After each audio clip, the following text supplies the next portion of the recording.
Hello and welcome to Sit to Learn's National Diploma in Business, Levels 5 and 6. Today I'll be joined by 4 business operators from a variety of fields. And firstly, I'd like to welcome Alan Arnold, owner of Ziff's Cafe. How are you today, Alan? Very well, thank you. Great. Tell me what led to the beginning of Ziff's? I was just a wee bit I'd been doing what I've been doing for well over 20 years. I've done a couple of other things in between. I've been in business since I was quite young, from the age of 24. When I say business, I mean very serious business. I mean, I started United Video, or which used to be called Primetime Video. And I always had an idea that I'd like to be involved in, own a restaurant bar, I guess, but restaurant bar, cafe bar. And it just seemed like an opportune time because I'd sold out of the video business in '98. Sort of tried to do a few financial live off my wits, I guess you'd call it, for a time, but it wasn't clever enough. So I thought, well, I better get back into some sort of business, otherwise I won't be able to get into anything. And decided to do it and retire from what I was already doing as well. I was actually a full-time fireman for 21 years as well, you see, during that whole time. Gee. So, and it just seemed the right time to do it. The building was available around the corner from where I lived, which I thought would be quite handy. And being in the alcohol business, I'd always be able to walk home if it was necessary. So yeah, just started the development, and there I am still. Great. So have you come across many obstacles in setting up business? No, not really. I find everybody extremely nice. I've got great staff. When I was building the place, I had people come around and say, ask about jobs and things, and I met good builders. The builders were great. It's been really good. Bankers have been great. I need the bank, of course. No, everybody's been really good, and the staff have just, in some respects. I mean, actually, and I was going to say got better and better. That's not really true though, because I've actually still got quite a few that have been with me since day one, which is nearly 4 years ago now. Jeez, and good. As I might have said, I think we're actually thinking of expanding, and one of the reasons that we need to expand a wee bit is because, really, from the staff's point of view, that they need to be able to go somewhere else, because they get to a certain point, then they're at that level, and of course there's somebody above them, so to be able to go further, you've got to have another place to expand into. So what has been the success to Ziff's then? Well, just really what we've tried to do is appeal to everybody. So if you earn $20,000 a year, you can come and have a meal and a drink, a decent meal and a drink. Or else if you earn $2 million a year, you can do the same, but it might just be a different drink. It might be a wine instead of a beer. But it's for everybody, and it's there's no actual target audience. It's everybody. So of course, with 50,000 people here and visitors, there's a decent potential audience. So how do you know you are catering to everyone? Because you do get everyone. I mean, you actually do see it. We monitor everything. We monitor average spends and bits and pieces, and it differs from table to table. But it's something that's just you've got to have a formula to track how you are doing, and it's also by numbers, I guess. You're doing it by numbers, and how you equate the numbers. As long as you stick to the same system, then the rules apply, type thing. So no, we see everybody. And you can just come and have a cup of coffee, or you can come and have a meal. It's sort of everything, I guess. Can you tell us a wee bit more about you saying you would like to expand? Well, we're doing another one on D Street. We're building another place on D Street because where we are, what I have found that we can't do everything. We initially tried opening a little earlier to do breakfast, but it's really the wrong place for that because everybody that lives here really heads into town for work, sort of thing, and so it's the wrong place. And I think the breakfast market, as well as being local people, we also have to be available for out-of-towners who want to have breakfast, who are staying in town. So we've decided to do another place in D Street. We've had the place for a couple of years now, and we're doing the resource consent at the moment, and we'll open early in the morning for breakfast. And do right through to evenings, cocktails. Gee, that's pretty good. It's a smidgen bigger, it's not much bigger though, so it'll still have a nice... Whereabouts in D Street? Just diagonal across the road from the Avenel. There's an old historic house there with columns in the front. Oh, lovely. Yeah, huge section, so it'll have about 30 odd car parks. So it's just nice. So and we'll have the vehicles. We also use the vehicles, we pick people up and drop them off. Oh, that's good. We'll do the same there, because we don't actually do that just because we're at Otara. We actually just do that so that people don't have to worry about coming. So I guess what we try and do is make everything easy. So you just give us a call, we can pick you up. You stay as long as you like, we drop you home. That's you really decide good. to have a wine or not, it's up to you. And how do you go about marketing yourself? Well, we just do, the only thing we really do, we do a little bit on radio, but that's just, you never ever really know if it has any sort of actual significance, and you are busy, but I think it's kind of arrogant to think that you don't have to actually do something. So we also directly market to motels and hotels. Oh. So we will give them sort of an abbreviated menu for the compendiums in the rooms. And then we also have this philosophy, and it's sort of an in-house philosophy, that we market to our customers when we have them. Because I always kind of think, and we term our users, that your best customer is your customer, or your best potential customer is your customer. So you've actually got them in store, you've got them in the restaurant, so you make them come back, and we actually mostly often pass out a card when they leave. We give them a card, and if they end up with 300 cards, that's great. That means they've been 300 times. They can wallpaper a room with it. Try and make a bit of a joke out of it sometimes, but we market to the people that we've already got, so that they go away thinking that was great, and we give them something to remember us by. So we look after our existing customers. Thank you for your time, Alan. It's all right, my pleasure. I'm now joined by Jane Stanton, owner of the Seriously Good Chocolate Company. How are you today, Jane? Great, thanks. Great. Can you tell me a bit about your background? My background, I'm a teacher by trade, but I moved out from there working for a power company for some time, and then went back into the teaching and then into the chocolates. So how did you first get into the chocolates? Well, I was teaching at Fielden College in Te Anau, and I had a friend that was a wee bit down in the dumps, so I decided to make her some chocolate truffles from, the family recipe book, and took them round to the hairdressers. Unbeknown to me, she gave them out to some of her clients, and then I started getting phone calls. So we realised that we're perhaps onto something, so I started making more and more samples, and I was giving them to the students to try as bribes to behave and get their schoolwork done, which worked very well. I was very popular there for a while, and it developed from there. I then found out that we were moving to Invercargill, and I decided to take these chocolates up to Gibson Valley Winery, and I basically did, looking back, it was very naive. I felt like an LV Martin ad going in saying, I've got these chocolates, can you try them? And so they did. I think they looked at me funny at first, and we got our first order was 50 boxes, and that was some 6 years ago. And we still make for Gibson Valley Winery, and they still send them all around the world. Gee, that's great, isn't it? Oh, they've been an amazing support, and we've been able to develop our product and range through the years. Great. So in the beginning, whereabouts were you making the chocolates from? A little wee kitchen in Te Anau. When I moved to Invercargill, we leased a small shop next to where we are now, it's now a jeweller's. And then I was at the doctor's one day, and he said he was selling the doctor's building. Would I like to buy it? So we did, and we moved in there. Great. So you've actually got a factory now as well, haven't you? We had the shop and factory in Windsor Street, and then due to some contract work, etc., the building wasn't big enough, so we moved the building out down to another area in Invercargill. Oh, that's great. And how do you go about marketing your chocolates? I do most of the marketing myself. I travel around New Zealand, make contacts. We really try to specialise in the wine industry, so we have been to people like Selene Winery, Alan Scott's Winery, Montana have been extremely supportive. So we've just probably over the last 3 to 4 years developed different product ranges for the wine stores.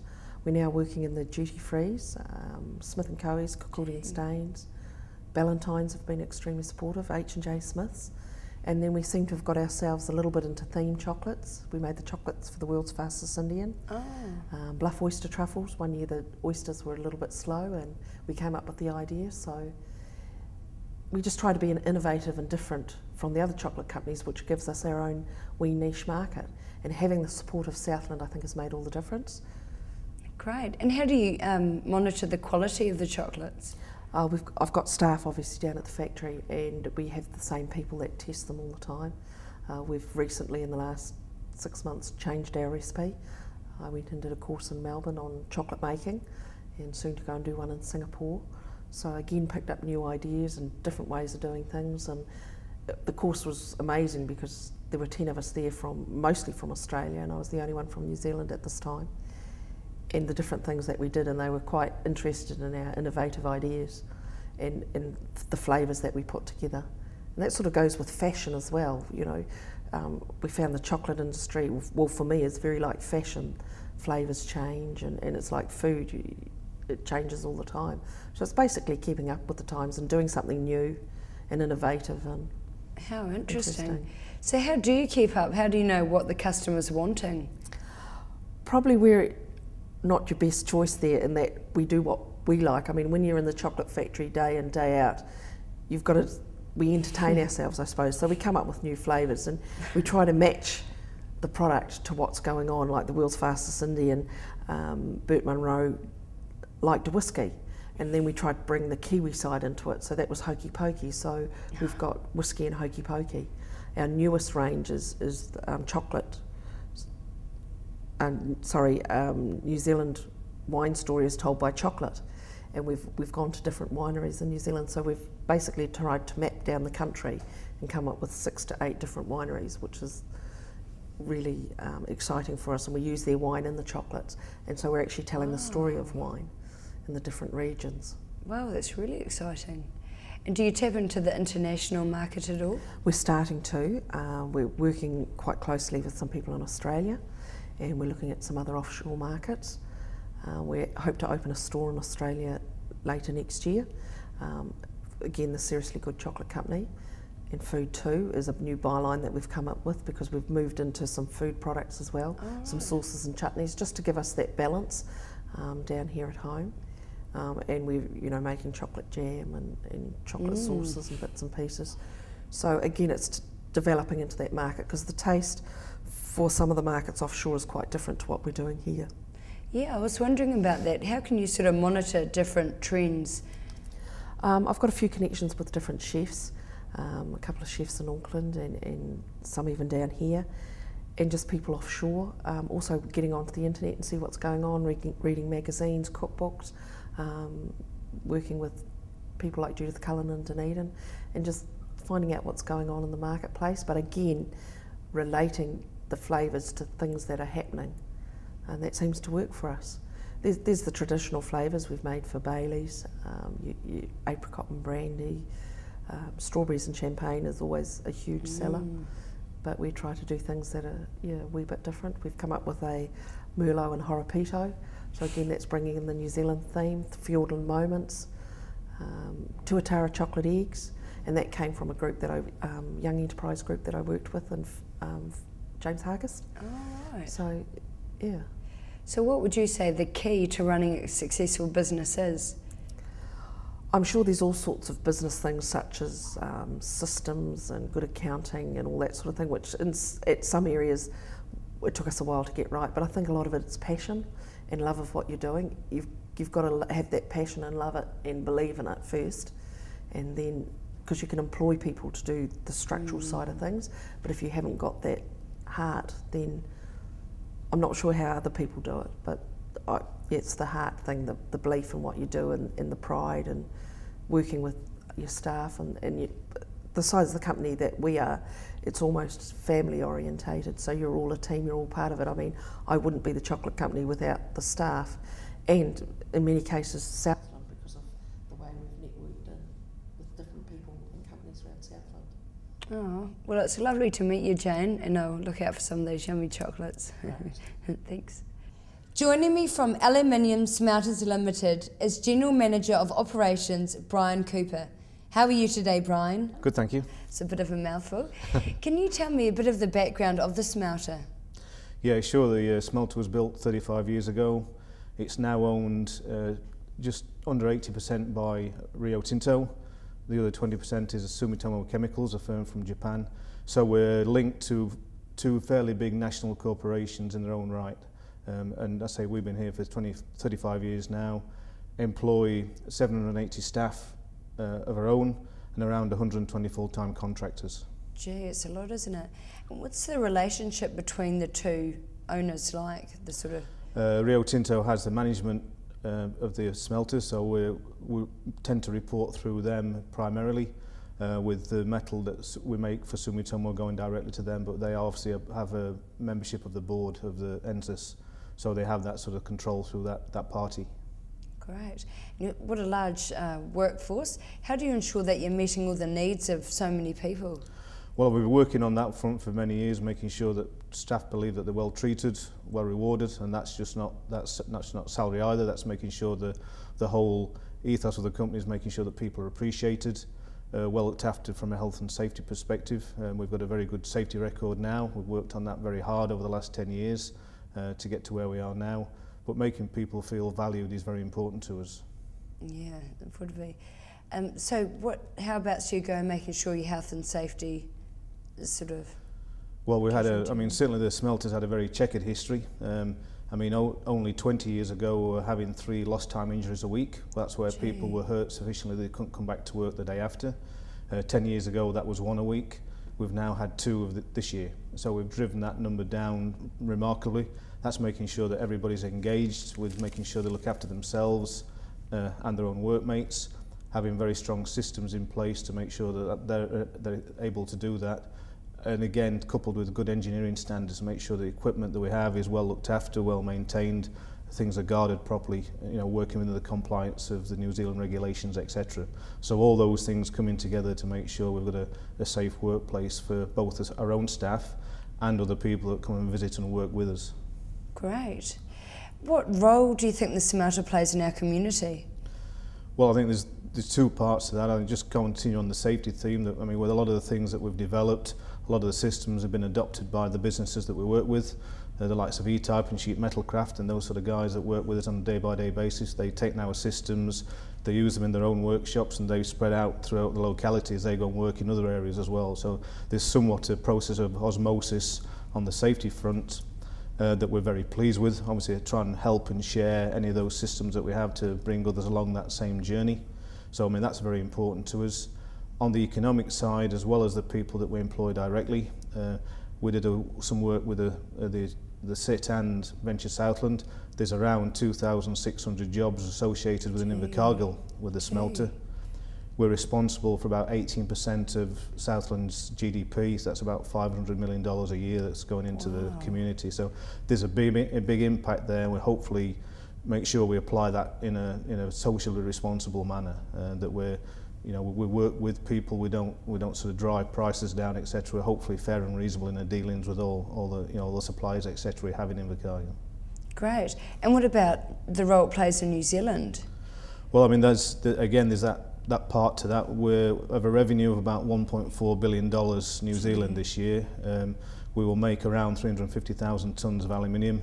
90% of that is exported. So there's all the export revenue that comes back into New Zealand, as well as all the taxes, etc. that we pay. There is a double-edged sword to that because we use 14% of the nation's electricity. Gee. So we're taking about 600 megawatts a day. As I say, that's 14% of the generation in the country, which in a situation now where the generation is very tight. So we need to be seen to make sure that we're adding value to New Zealand as well. And the third part of that is that our power contract is due for renewal in 2012. So we're looking to make sure we've got that contract going beyond that, working with Meridian, who are our supplier currently, to work through that on a commercial basis. But there's all those things come into play. There's often a catch cry when electricity generation is tight. Close the smelter down, that 600 megawatts will go back onto the grid, and obviously things will be relatively easy for a few years. That's not the case. If we didn't take that power, you could only get 240 of that onto the grid up to Christchurch.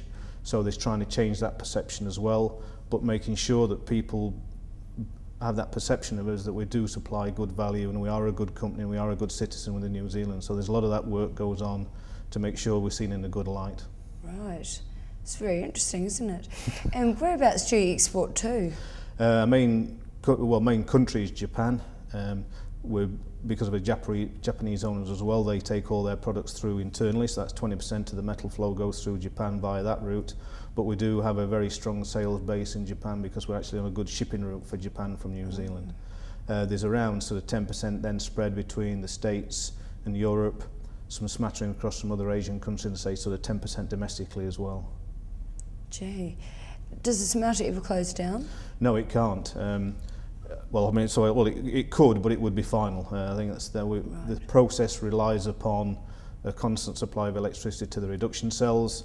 They work at 960 centigrade, so that power is using to keep them hot as well as make the metal. If the power is ever cut off for more than around 5 hours, then everything will just freeze up, and that will be a huge cost to try and restart the smelter. So we work 24/7, 365 days a year, and are organised accordingly with the staff that we have. So probably around 70% of the staff that we have on the smelter are on a shift base, so they work 4 days on, 4 days off. You need 4 crews to be able to do that, so we're manned up to be able to operate the plant continuously. Right. So what would you say the key to running such a large organisation would be? Well, I mean, certainly it's got to be a huge team effort. I mean, it's not what any one person's responsibility. It's the whole team. It's the whole 780 people on site, knowing what's required of them, making sure we're doing a good quality task in a safe manner, and that works throughout the structure that we have. We're very fortunate. We've got a long-standing staff who've been there for many years. Even people who've been there 35 years. We've had half a dozen of those this year who've actually started the plant up, who've been here all the way through. But we have a staff that are of the average age of about 48, so you could say old or mature, depends on where you sit in the time scale. But the average service is 18 years, so people who actually know what they're doing, very good knowledge of the process, good strong Kiwi work ethic, and I mean that good teamwork that makes the place tick. Great. That's very interesting. Thank you for your time with us today, Brian. Pleasure, thank you. And my next guest is Dave Lawrence, co-owner of Tikana Lodge. How are you today, Dave? Very well, thank you. Great. Can you tell me a bit about your business background? Yes, I am a veterinarian by training, and 5 years ago retired, as it were, from that to take on a new venture, which is our larger accommodation business just out of Winton. My business background is pretty much self-taught. I tend to rely on other experts when I get out of my depth. It's a good way of doing it. Yeah. So how big is your lodge? It's small, it's single party booking only, so we only cater to usually a couple. It may be 4 people, but usually it's a couple, which sets us a little bit apart from most other lodges that cater to that end of the market in New Zealand. Great. Yeah. So who is your clientele? Who do you target? This coming month, for the first time in 4 years, we have a New Zealand guest. So I think you can say it's almost exclusively international travellers to New Zealand. All right. So how do you promote yourself to them? Promotion has been probably three avenues. First is the internet, where we have our own website, but as we have learnt the importance of linkages to other websites or other people who are in the similar business to what we are. So the internet. The other avenue is through travel agents, which in the business are either inbound operators within New Zealand or overseas wholesalers, and they're people who our guests will contact, and they'll put together their whole holiday from when they arrive in New Zealand to when they leave, and we're just a small part of that. So that's the other avenue. Obviously, from a business point of view, using agents requires a payment of commission to them for their services, that's fine, that's quite legitimate.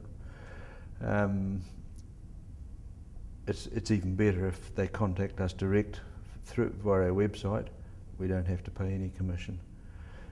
So there's those two. The third one is probably the one which all the gurus and people experienced in the business tell us, and that is the word of mouth. Mm-hmm. The guests that we have, when they go away happy campers from having stayed in Southland and stayed with us, who they talk to, family and friends, is because the sort of people that we're dealing with tend to mingle obviously with other people that are of a similar bracket or interests in life. Yeah. Great. So what services do you provide? What we provide physically is an accommodation, it's self-contained to the point, from the point of view that's completely separate from our dwelling. But all the services are catered for in that cottage, however you like to describe it, so that the people there have got all the facilities that you would in a hotel in Singapore or New York or whatever, but they are stuck right in the middle of rural Southland. Beautiful. Yeah. So how do you ensure that you're providing top quality to your guests? Tourism New Zealand has a what they call, I'm sure you've heard of, Qualmark, which is a way of ranking or rating where you sit in the scheme of things, not only in terms of services but all those physical things I mentioned, the standard of your furnishings and everything is taken into account, and in that we have a 5-star rating for guest and hosted accommodation.